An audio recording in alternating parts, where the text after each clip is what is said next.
Hello, good morning sir को। Good morning, good morning sir को। चलिए आगे कुछ बाकी नहीं है। नहीं सर, चलिए आज से क्या शुरू करना है।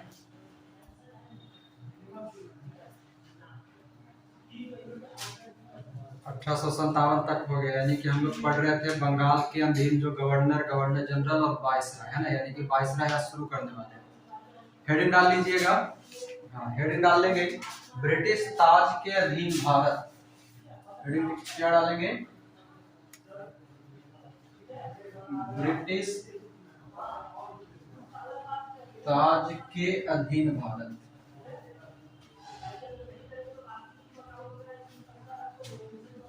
और कल जितना लिखवाया तो सारे लोग रिवीजन कर लिए हैं, कुछ छूट भी गए हैं। कल आपको पूरा हमने बंगाल का गवर्नर जनरल और भारत का गवर्नर जनरल और उसके बाद जो जितने भी अंतिम और पहला जो था वो सब हम आपको कल लिखवा चुके हैं। अगर किन्हीं का छूटा है तो वीडियो जब अपलोड होगा तो उसको देख लीजिएगा, और जिसका छूट गया है वो छूटे रहेंगे। ठीक है, क्लास जो छोड़े उसका सब छूटे। चलिए, हाँ जाएगा वीडियो। चलिए, जो भी है जैसा भी है, चलिए इसी का जो है ब्रिटिश ताज के अधीन भारत के अंतर्गत ही जो आता है, इसी को एक नया नाम दिया जाता है। क्या? वायसराय। क्या नाम दिया जाएगा? वायसराय, जिसे हम कहेंगे भारत का वायसराय। क्या कहेंगे? भारत का वायसराय। कल हम लोग पढ़ रहे थे तो कल हम आपको बताए थे कि जब भारत का गवर्नर जनरल की नियुक्ति की गई तो भारत का पहला गवर्नर जनरल कौन था? किसको बनाया गया था पहला गवर्नर जनरल भारत का? हाँ, जब पहला गवर्नर बना था भारत का गवर्नर जनरल, तब हमने बताया था कि पहला जो व्यक्ति था वो था विलियम बेंटिक। साथ ही साथ हमने यह भी पढ़ा कि भारत का एक अंतिम गवर्नर भी होगा, है ना। अंतिम गवर्नर जनरल जो होता है वो कौन होता है? लॉर्ड कैनिंग होता है। उसके बाद इसी के समय में लॉर्ड कैनिंग का ही जो काल होता है, इसी बीच में हमारे भारत के इतिहास में एक नई कहानी जुड़ता है, और वो कहानी होता है 1857 ईस्वी की क्रांति। 1857 की क्रांति हम लोग पिछले क्लास में ऑलरेडी पूरा डिटेल पढ़ चुके हैं। बस यहाँ पर आपको समझना ये है कि जब लॉर्ड कैनिंग भारत का गवर्नर जनरल के पद पर मौजूद था, उसी समय एक विद्रोह होता है। उस विद्रोह को हम क्या कहते हैं? 1857 ईस्वी की क्रांति या 1857 की सैन्य क्रांति। इसी 1857 की क्रांति तक हमारे यहाँ अब तक जो कोई भी शासन कर रहा था वो ईस्ट इंडिया कंपनी के अंतर्गत अधीन व्यक्ति काम कर रहा था। किसका? ईस्ट इंडिया कंपनी, जिसकी स्थापना 1600 ईस्वी में होती है और भारत के अंतर्गत लगभग 1605 ईस्वी में जब ये प्रवेश करता है। प्रवेश करने के बाद 1757 ईस्वी में बंगाल के अंतर्गत एक गवर्नर का पद क्रिएट किया जाता है। किसका? 1757 ईस्वी में बंगाल के अंतर्गत एक पद क्रिएट किया जाता है, और उसी पद के अंतर्गत धीरे धीरे उसी को कुछ इम्प्रूवमेंट के साथ किया जाता है, और वही बंगाल का गवर्नर कुछ समय बाद बंगाल का गवर्नर जनरल बनता है, और कुछ समय बाद यही आगे चल करके आगे बनता है जो कहलाता है भारत का गवर्नर जनरल। भारत का गवर्नर जनरल कहलाता है। और इसी बीच में हमने कहा कि 1857 में एक क्रांति होती है, यानी कि टोटल बीच में 100 साल तक बीच में एक कंपनी का अधीन होता है, और एक कंपनी पूरे 100 साल तक लगभग हमारे भारत पर शासन करता है। और जब 1857 की क्रांति होती है तो ब्रिटिश सरकार जो हुआ करता था वो ब्रिटिश सरकार अब भारत की सत्ता अपने हाथ में ले लेता है। और अपने हाथ में लेने के बाद एक नया चैप्टर शुरू होता है जो कहलाता है, और उस व्यक्ति और उस पद को जो हम नाम देंगे वह कहलाएगा हमारा भारत का वायसराय। तो आज की क्लास में जो हम लोग अब पढ़ेंगे वो रहेगा हमारा भारत का वायसराय। इससे पहले हम लोगों ने गवर्नर जनरल और भारत के गवर्नर जनरल को ऑलरेडी पढ़ चुके हैं, समझ चुके हैं। पिछला क्लासेस सब अपने अपने तरफ से देख लेंगे और जितने भी पॉइंट आपको लिखाया गया है उसको याद कर लेंगे। तो अब जो हम पढ़ेंगे वह है हमारा भारत का वायसराय, और भारत का वायसराय हेडिंग डाल लेंगे और उसके बाद सबसे पहला नाम लिखेंगे लॉर्ड कैनिंग। लॉर्ड कैनिंग लिख करके हेडिंग डाल देंगे। पहला जो भारत का वायसराय रहेगा वो।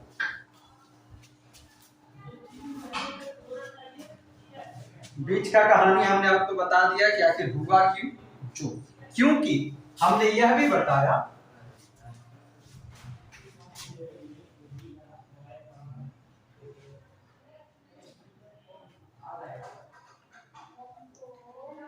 आवाज सबको क्लियर है?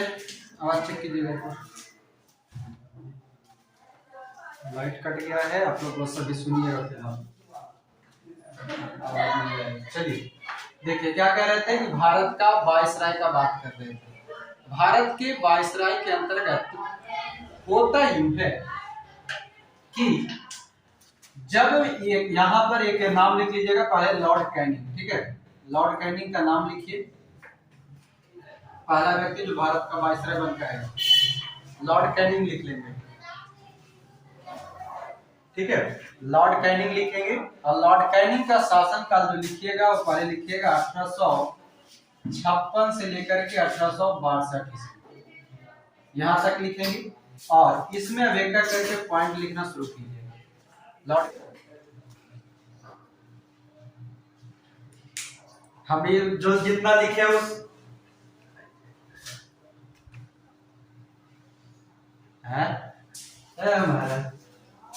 पहले इसको समझिए।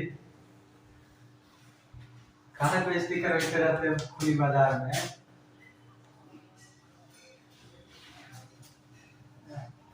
रुकिए, हम पहले एक बार चारों जो पॉइंट लिखे हैं उसको हम एक बार रिपीट कर देते, सब अपना अपना मिला लीजिएगा, बीच वाला में दीजिएगा कहां क्या छूटा है। हमारा आराम से बोल देते, इसको एक बार आप लोग मिला लेंगे। ठीक है, लॉर्ड कैनिंग 1856 से 1862। इसमें पहला पॉइंट बोले थे कि लॉर्ड कैनिंग भारत का गवर्नर जनरल बनकर आया था। कब? तो 1856 से 1858 के बीच तक। दूसरा पॉइंट मिलाएंगे, 1857 ईस्वी के क्रांति के बाद भारत के गवर्नर जनरल पद को हटाकर भारत में एक नया पद भारत का वायसराय बनाया गया।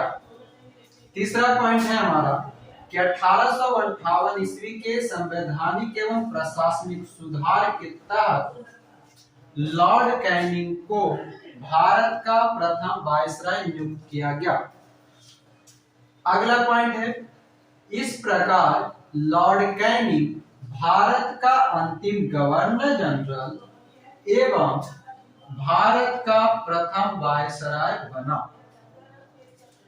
उसके बाद है विधवा पुनर्विवाह अधिनियम। यही पॉइंट में सबको दिक्कत है, ध्यान से सुनिएगा। विधवा पुनर्विवाह अधिनियम 1856 की धारा 15 के तहत विधवा पुनर्विवाह को कानूनी मान्यता दिया गया। और ये दिया कब गया, जो हमने लिख दिया यहाँ पर ब्रैकेट में 26 जुलाई 1856 को ऑफिशियल डेट है। ठीक है, ऑफिशियल डेट है वो 26 जुलाई 1856। क्या है हो गया? अरे अच्छा रिजल्ट आया है ना, बरोबर देखा।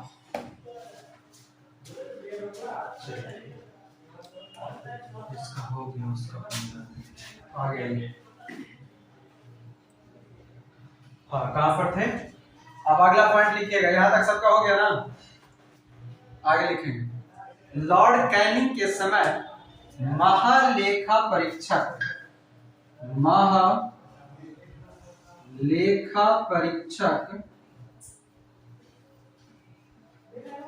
पद की पद का सृजन किया गया। आगे लिखेंगे, जिसे वर्तमान में क्या नाम दिया गया जी? नियंत्रक एवं महालेखा परीक्षक। नियंत्रक एवं महालेखा परीक्षक। कितना नंबर अनुच्छेद सीए जी? 148। सीए जी 148 नंबर अनुच्छेद, ब्रैकेट में लिख लीजिएगा।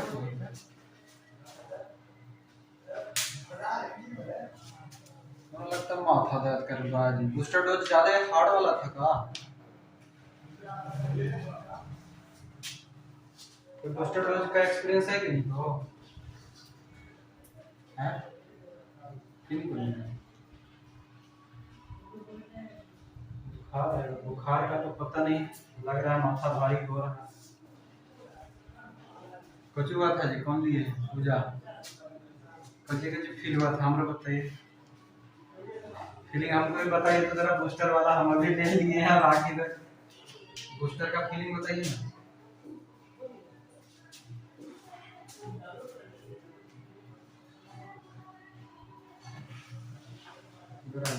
नहीं, हमरा तो 2 लिए, फीवर नहीं आया है।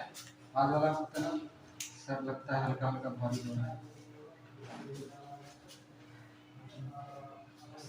हाँ, डोज थोड़ा ज्यादा देता है। चलिए, कहाँ पर थे? ये हो गया। नीचे दिख रहा है आप लोग को? हम आ रहे थे रास्ता से ना, तो वैसी दलान जैसा था रोड पे, और में बैठ के 2 मैडम दे रही थी। हम देखे, हमको लगा पता नहीं पोलियो पिला रहा है, कहाँ पिला रहा है, तो पूछे तो बोला कोरोना वैक्सीन। तो भीड़ लगा था ढेर सा, सब कुछ कर रहा है, कुर्सी के इंतजार कर रहे हैं। बगल में 2 सिस्टर थी वहाँ पे, नर्स। हम बोले कि मैडम हमको आप दे दीजिए ना, मेरा काम है आगे, मेरी कुर्सी खाली हो गया। हम क्या दे दीजिए ना, नीचे बैठ जाते हैं। भैया बैठ के ले लिए। सर तो लड़े दीजिए उधर, हम निकलते हैं। चलिए, महालेखा परीक्षा बने। आगे लिखेगा 1861 में, अभी इसका 62 तक है ना, आगे लिखेगा 1861 में वो अधिनियम आता है ना, भारतीय परिषद अधिनियम। 1861 में भारतीय परिषद अधिनियम 1861 में भारतीय परिषद अधिनियम पारित किया गया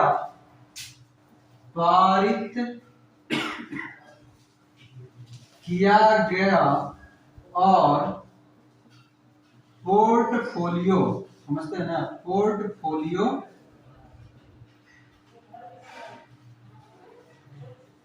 1861 में भारतीय परिषद अधिनियम पारित किया गया और पोर्टफोलियो प्रणाली लागू की गई। पोर्टफोलियो प्रणाली लागू की गई।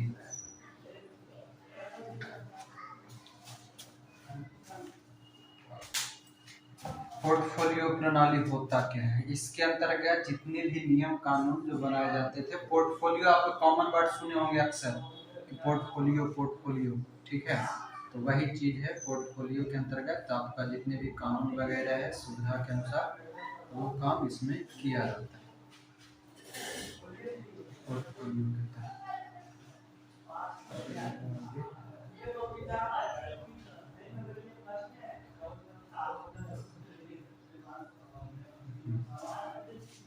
आप ऊपर मिटाते हैं।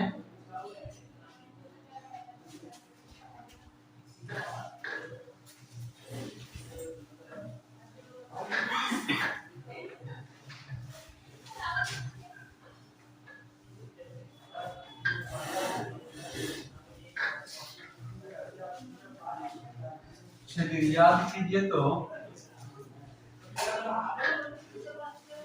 1833 का अधिनियम कब आया था, किसके समय में, और उस समय कौन सा पद क्रिएट हुआ था?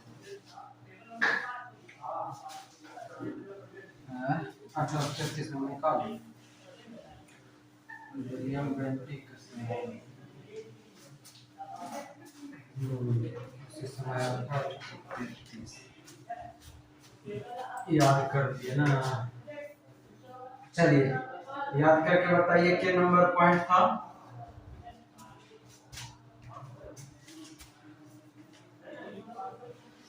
आठवां होगा।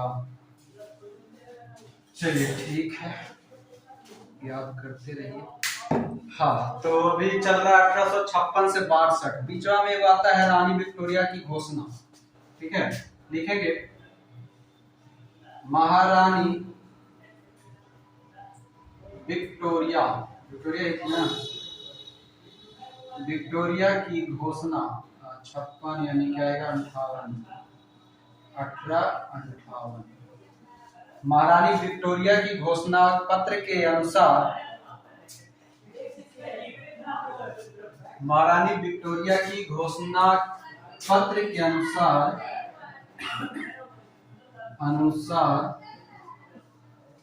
व्यपगत का सिद्धांत, व्यपगत का सिद्धांत याद कीजिए, याद कर जहिया कुआर रहलू, ये बात से पहले हमारा। चलिए व्यपगत का सिद्धांत कौन लाया था? डलहौजी, ठीक है।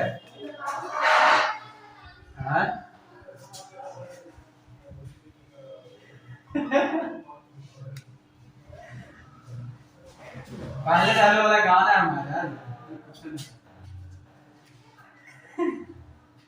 हट अपने गाएंगे। चलिए 9 नंबर। अरे ये भी लाइन में पूरा हुआ है। महारानी विक्टोरिया के घोषणा पत्र के अनुसार व्यपगत का सिद्धांत, ब्रैकेट में लिख लीजिएगा, शुरू करेगा डलहौजी। व्यपगत का सिद्धांत को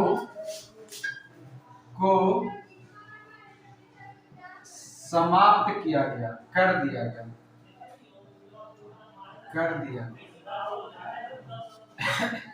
एक बार में एक ही गाना निकलता है ना। चलिए ये हो गया। आगे लिखेंगे 1860 में मैकाले द्वारा इंडियन पीनल कोड, जिसे आईपीसी कहते हैं, मैकाले द्वारा इंडियन पीनल कोड आईपीसी 1860 में मैकाले द्वारा इंडियन पीनल कोड एवं 1 जनवरी 1861 एवं 1 जनवरी 1861 में भारतीय दंड संहिता,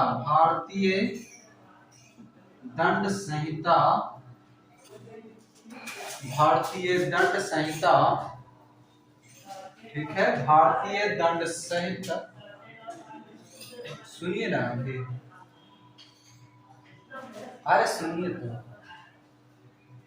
देखिए हम क्या कह रहे हैं, शायद बीचा में बोला शब्द छोटा है तब गड़बड़ा रहा है। देखिए 1860 में मैकाले द्वारा इंडियन पीनल कोड आईपीसी पारित किया गया। देखिए हाँ आईपीसी पारित किया गया, ठीक है, इसको सेंटेंस पूरा कीजिएगा, पारित किया गया एवं 1 जनवरी 1861 में भारतीय दंड संहिता या इंडियन पीनल कोड या आईपीसी को लागू किया गया, ठीक है, वो लागू किया गया। बात समझ गए? 1860 में मैकाले जो है आईपीसी पारित करवाएगा। पारित करना और लागू करना दोनों अलग अलग होता है। तो पारित करेगा 1860 में और लागू करेगा 1 जनवरी 1861 में। कौन देगा आईपीसी? तो मैकाले देगा। मैकाले 1834-35 में भी कुछ किया था, याद कीजिए जरा। अंग्रेजी शिक्षा वाला, फिर विधि आयोग वाला, है ना। कौन सा? नहीं, 61 में आईपीसी पारित किया गया 1860 में। हाँ, 1860 में मैकाले द्वारा निरूपित किया गया था, आईपीसी बदलाया गया था, 61 में जाकर के वो लागू किया। दिक्कत होगा तो फिर देख लीजिएगा, मेरे नजर में तो यही है। क्या कोई दिक्कत? चलिए आगे लिखिएगा। 10 नंबर पॉइंट 28, चेक कर लीजिएगा, हमको जहां तक याद है 61।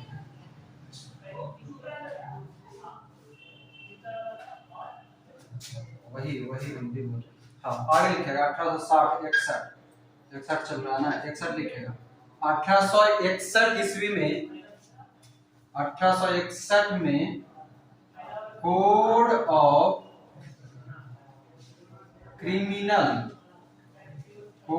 क्रिमिनल प्रोसीजर, जिसको बोलते हैं शॉर्टकट में सीआरपीसी, 1861 में कोड ऑफ क्रिमिनल प्रोसीजर लागू किया गया। अभी और एगो होगा 1861 में। तीन गो न्यायालय कहीं पर बनता है, सही जल्दी, कहाँ पर?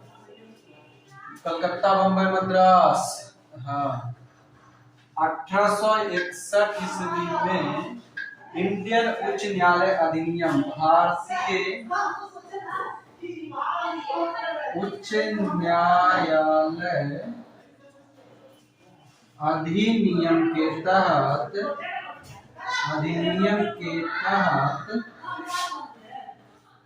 कलकत्ता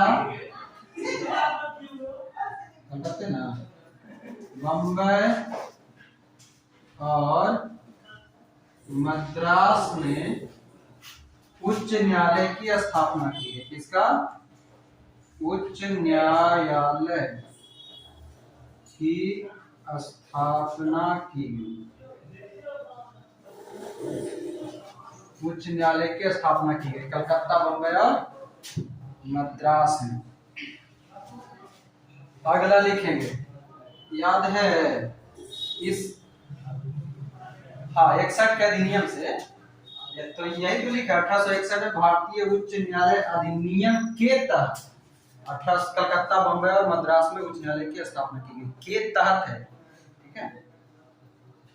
चलिए आगे, उसके बाद एगो इस समय हुआ 62, 1861 के अधिनियम से 62 में। अगला लिखिएगा, नील विद्रोह हुआ था बंगाल में। कहां पर? बंगाल में, बंगाल का नील विद्रोह। नील दर्पण किताब किसका है? दीनबंधु मित्र का। तो बंगाल का नील विद्रोह 56-60, हाँ, 1859 से 60 ईस्वी। एक मिनट, बंगाल का नील विद्रोह 1859 से 60 हुआ, इतने लिखिए ना, लॉर्ड कैनिंग के समय पर। हाँ बोलिए, क्या बोल रहे थे? कोलकाता, बम्बई, मद्रास नहीं दिख रहा है ना? कोलकाता, बम्बई, मद्रास में उच्च न्यायालय मतलब हाई कोर्ट। ध्यान रखिएगा, ये हाई कोर्ट है। सुप्रीम कोर्ट एगो कलकत्ता में हुआ था, किसके समय में? 1773 एक्ट के तहत 1774 में कलकत्ता में सुप्रीम कोर्ट, है ना, मतलब सुप्रीम कोर्ट। और वॉरेन हेस्टिंग था, वॉरेन हेस्टिंग याद रखिएगा, लॉर्ड हेस्टिंग नहीं, वॉरेन हेस्टिंग। और कौन था एलिजा पे उच्च न्यायाधीश? हाँ, चैम्बर से हार्ड टेस्टर इन्वेस्टर, वही था ना। चलिए, ये तो होगा कैनिंग। और आगे ये ऊपर बिठा दें।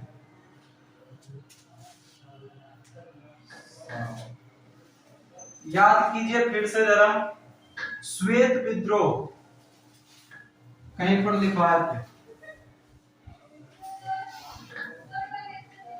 नहीं, वो तो साइमन कमीशन तो श्वेत आयोग है, श्वेत कमीशन का अलग है।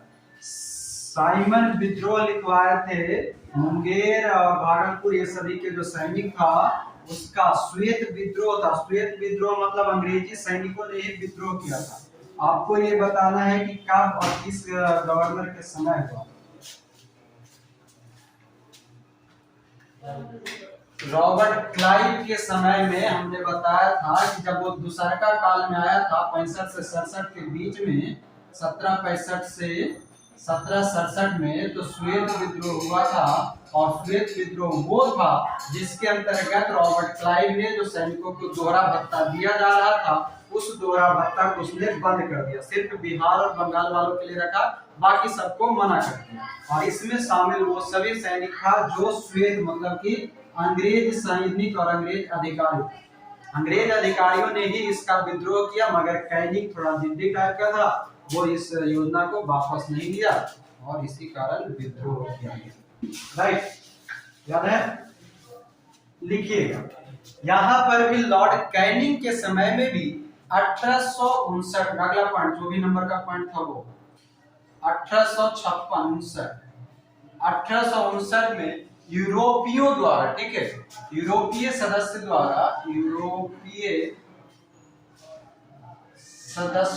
द्वारा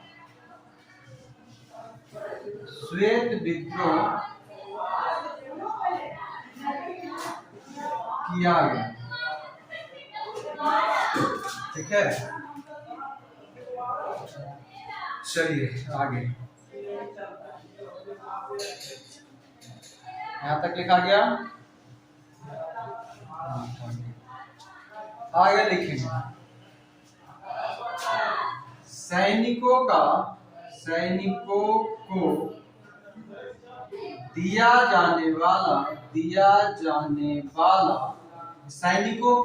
जाने वाला निःशुल्क डाक व्यवहार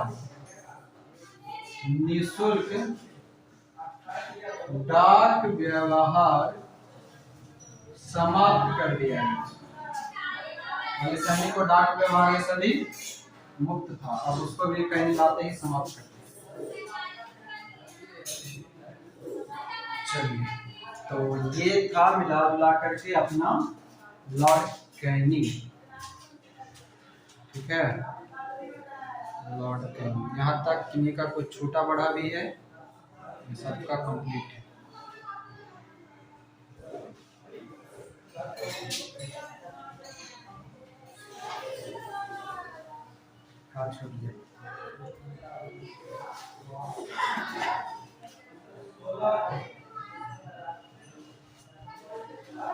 बस इतने तो है। 1859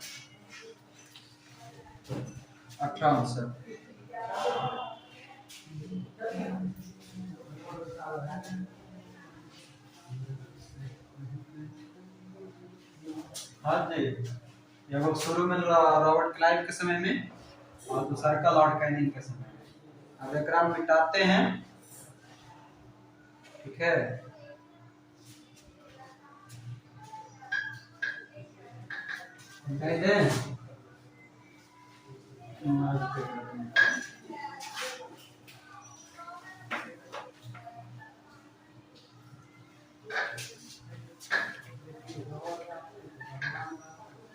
चलिए, पहला हो गया हमारा कंप्लीट, कौन सा, कैनिंग। अब आगे लिखेंगे लॉर्ड एल्गिन प्रथम, दूसरा व्यक्ति लिखेंगे लॉर्ड एल्गिन प्रथम। कैनिंग कब से कब तक था, सोच के बताइए जल्दी।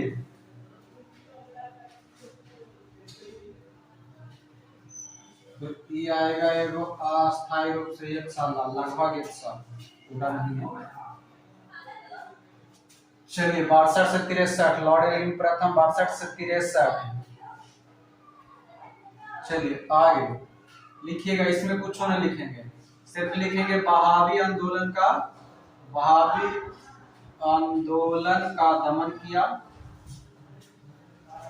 दमन किया। दूसरा लिखेंगे 1863 में कहा, शिमला शिमला कहाँ है? हिमाचल कार लेकर और लेकर हिमाचल प्रदेश। 1863 में शिमला में ये टपक गया, इसका राम नाम सत्य, इसकी मृत्यु हो गई। सावधानी हटी तो दुर्घटना घटी है, दुर्घटना घटी तो फिर सब्जी पूरी घटी। हाँ बोलिए। तीसरा लिखेंगे सर नेपियर, सर नेपियर, ठीक है, नहीं सर नेपियर।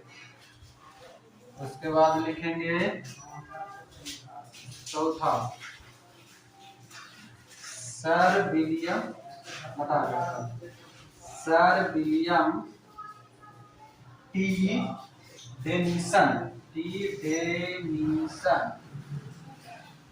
मरने का 63 में, तो ई आएगा 1863 में, ठीक है, और उसके बाद फिर 1863 बीचवा में आएगा 64 में, मतलब ये तीन sir William T Denison.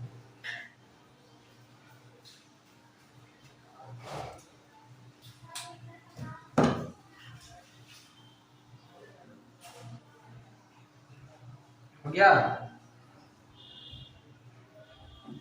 Elgin प्रथम 62 से 63, बीचवा में वो नेपियर आएगा। इसके मरने के बाद कार्यवाहक के रूप में सब आता है 1863, फिर इसको भी हटा करके लाया जाता है सर विलियम टी डेनिसन को 1863 से 64, यहाँ तक खत्म। इसका प्रशासनिक कार्यभार संभालता है, इस ऐसे करके लिख लीजिएगा, कार्यकारी, कार्यकारी या कार्यवाहक।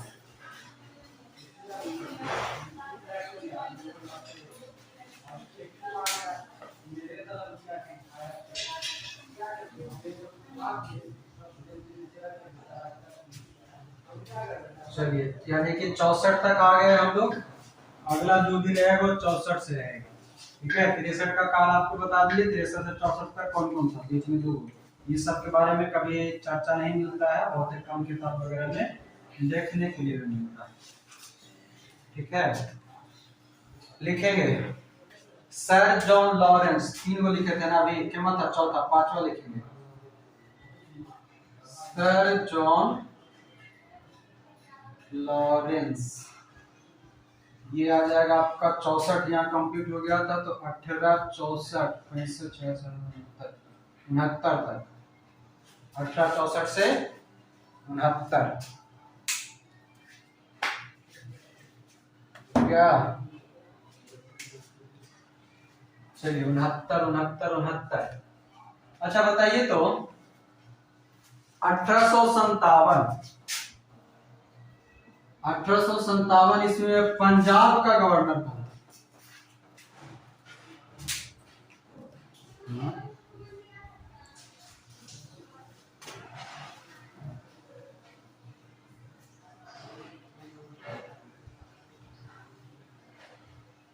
कोई ना, अरे हमारा सामने तो लिखल है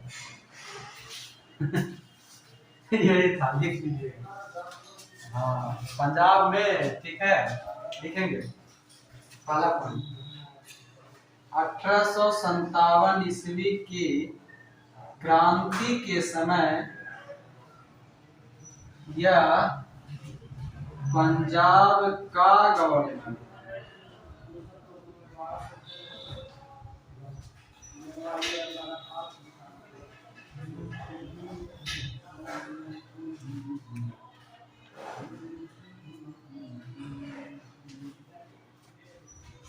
आगे लिखेंगे इसे भारत का रक्षक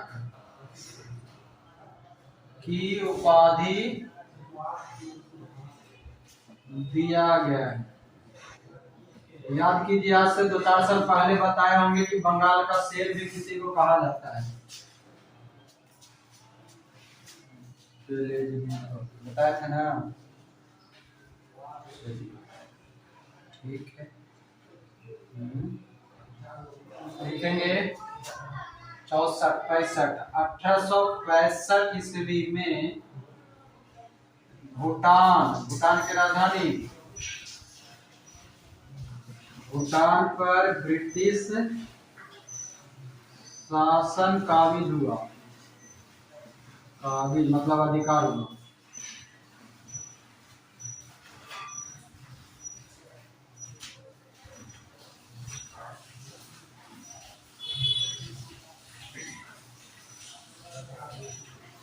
अठारह सौ पैंसठ ईस्वी में भूटान पर ब्रिटिश शासन काबिज हुआ। ठीक है मुकेश जी, आप लोग कौन सा गाना गा रहे थे जी? हैं? नहीं गाते, आप लोग गा रहे थे। कौन सा गा रहे थे जो हमको मैसेजों में किए थे? भुला गए नहीं कुछ जानते, कुछ गा रहे थे, लिख के भेजे थे। हंसरी लगाई तोहरा याद में आधी रात में, और डीजे न बाजे दे हम तोहरा बारात में।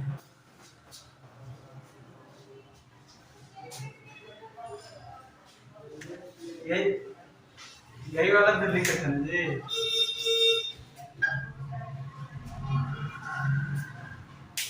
कौन भेजे थे? आप भेजे थे क्या? अमित जी भेजे थे?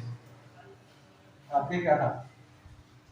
हाँ भेजे अमित जी थे, लिखे थे उसमें कि मुकेश जी का फीलिंग है।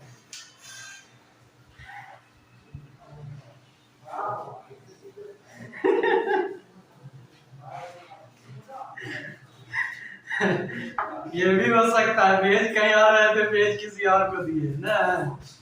अब बढ़िया से लिखा हुआ था, हंसरी लगाई तोरा याद में आधी रात में, और डीजे न बाजे दे अब तोरा बारात में।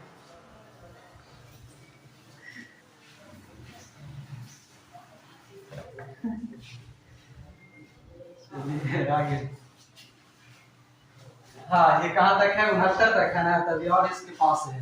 लिखिएगा 1866 में। हाँ 1866 में उड़ीसा तथा 66 में उड़ीसा, अगला साल पड़ेगा राजपूताना और बुंदेलखंड। 66 1868 69 में बुंदेलखंड, 1866 में उड़ीसा तथा 1868 में बुंदेलखंड एवं राजपूताना क्षेत्र में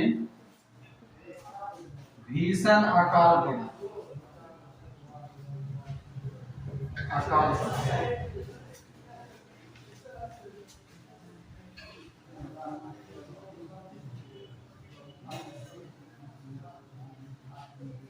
अकाल पड़ा, इसी में जोड़िएगा।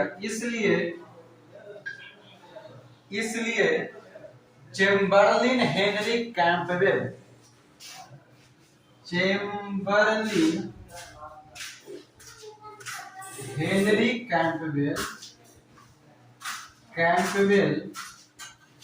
इसलिए चेम्बरलिन हेनरी कैंपबेल की अध्यक्षता में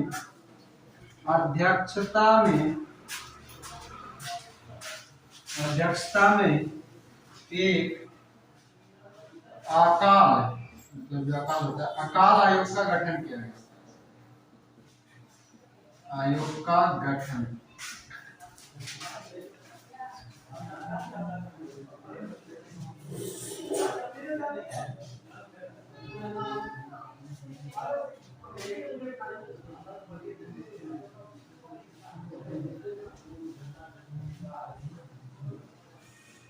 हाँ अगला लिखेंगे 1865 ईस्वी में भारत और यूरोप के बीच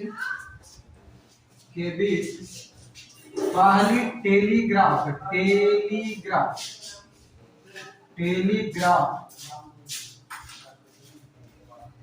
सेवा शुरू की गई। 1865 ईस्वी में भारत और यूरोप के बीच पहली टेलीग्राफ सेवा शुरू किया गया।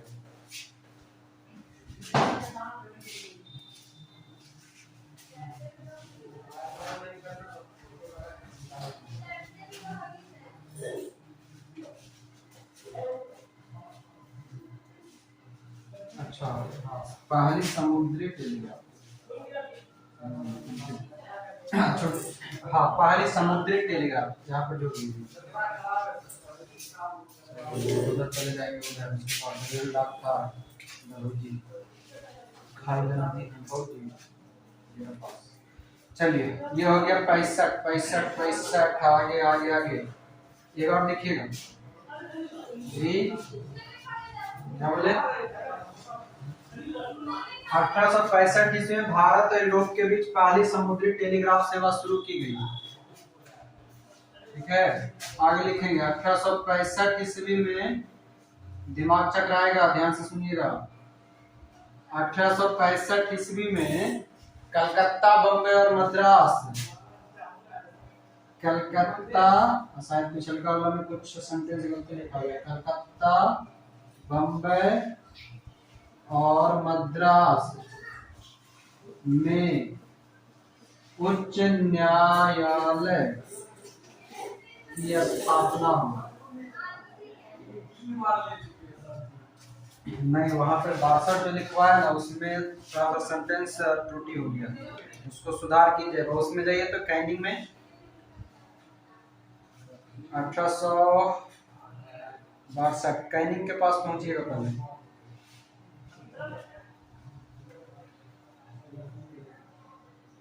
कलकत्ता, बम्बई, मद्रास में की स्थापना, हाँ वहां पर लिखिएगा स्थापना की घोषणा की गई है। ठीक है, कैनिंग वाला में लिखिएगा कि 1861 के तहत जो है कलकत्ता, बम्बई, मद्रास में एक उच्च न्यायालय की स्थापना की घोषणा की गई। और स्थापना कब, यानी कि पूरा फाइनल कब होगा, तो आपका ये होगा लॉरेंस के समय। वहां पर सेंटेंस सुधार लेंगे। नीचे दिख रहा है आप लोग को, एक पॉइंट और लिख पाएंगे, लिखिएगा आगे लिखिएगा। अफगानिस्तान, अगला पॉइंट, अफगानिस्तान लिखेंगे, अफगानिस्तान के लिए,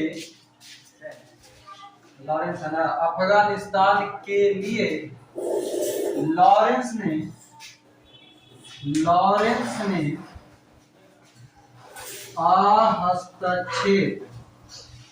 हस्तक्षेप नीति को लागू किया जिसे निष्क्रियता के सिद्धांत के नाम से जाना जाता है। आपसे प्रश्न पूछेगा कि निष्क्रियता का सिद्धांत किसने लाया है, तो लॉरेंस लाया है। ठीक है, निष्क्रियता का सिद्धांत या यही कहा जाएगा शानदार निष्क्रियता। ठीक ना, इसी को हम क्या कहेंगे, शानदार निष्क्रियता। वही हस्तक्षेप नीति जॉन सोर के समय बताए होंगे, सोर पढ़ा रहे थे उस समय, याद आया? जॉन सोर जब बता रहे थे उस समय बताए थे हस्तक्षेप नीति, जिसको देखिएगा लिखवाए होंगे हम, ध्यान रखिएगा, जरा सा पीछे चलिए। जॉन सोर, ठीक है, जॉन सोर ने हस्तक्षेप नीति शुरू किया था। ठीक है, और फिर आ गया था कौन, जॉन सोर। बीचों में इसको कोई हटा भी देता है, ना हेस्टिंग नहीं, लॉर्ड हेस्टिंग इसको हस्तक्षेप नीति को समाप्त करता है, और हस्तक्षेप नीति समाप्त हो जाता है। मगर ये जो लॉरेंस है वो अफगानिस्तान के लिए लगा था, अफगानिस्तान के संदर्भ में। ठीक है, तो ये हो गया हमारा लॉर्ड सर जॉन लॉरेंस, और लॉरेंस के साथ आज का क्लास ये वाला यहीं पर।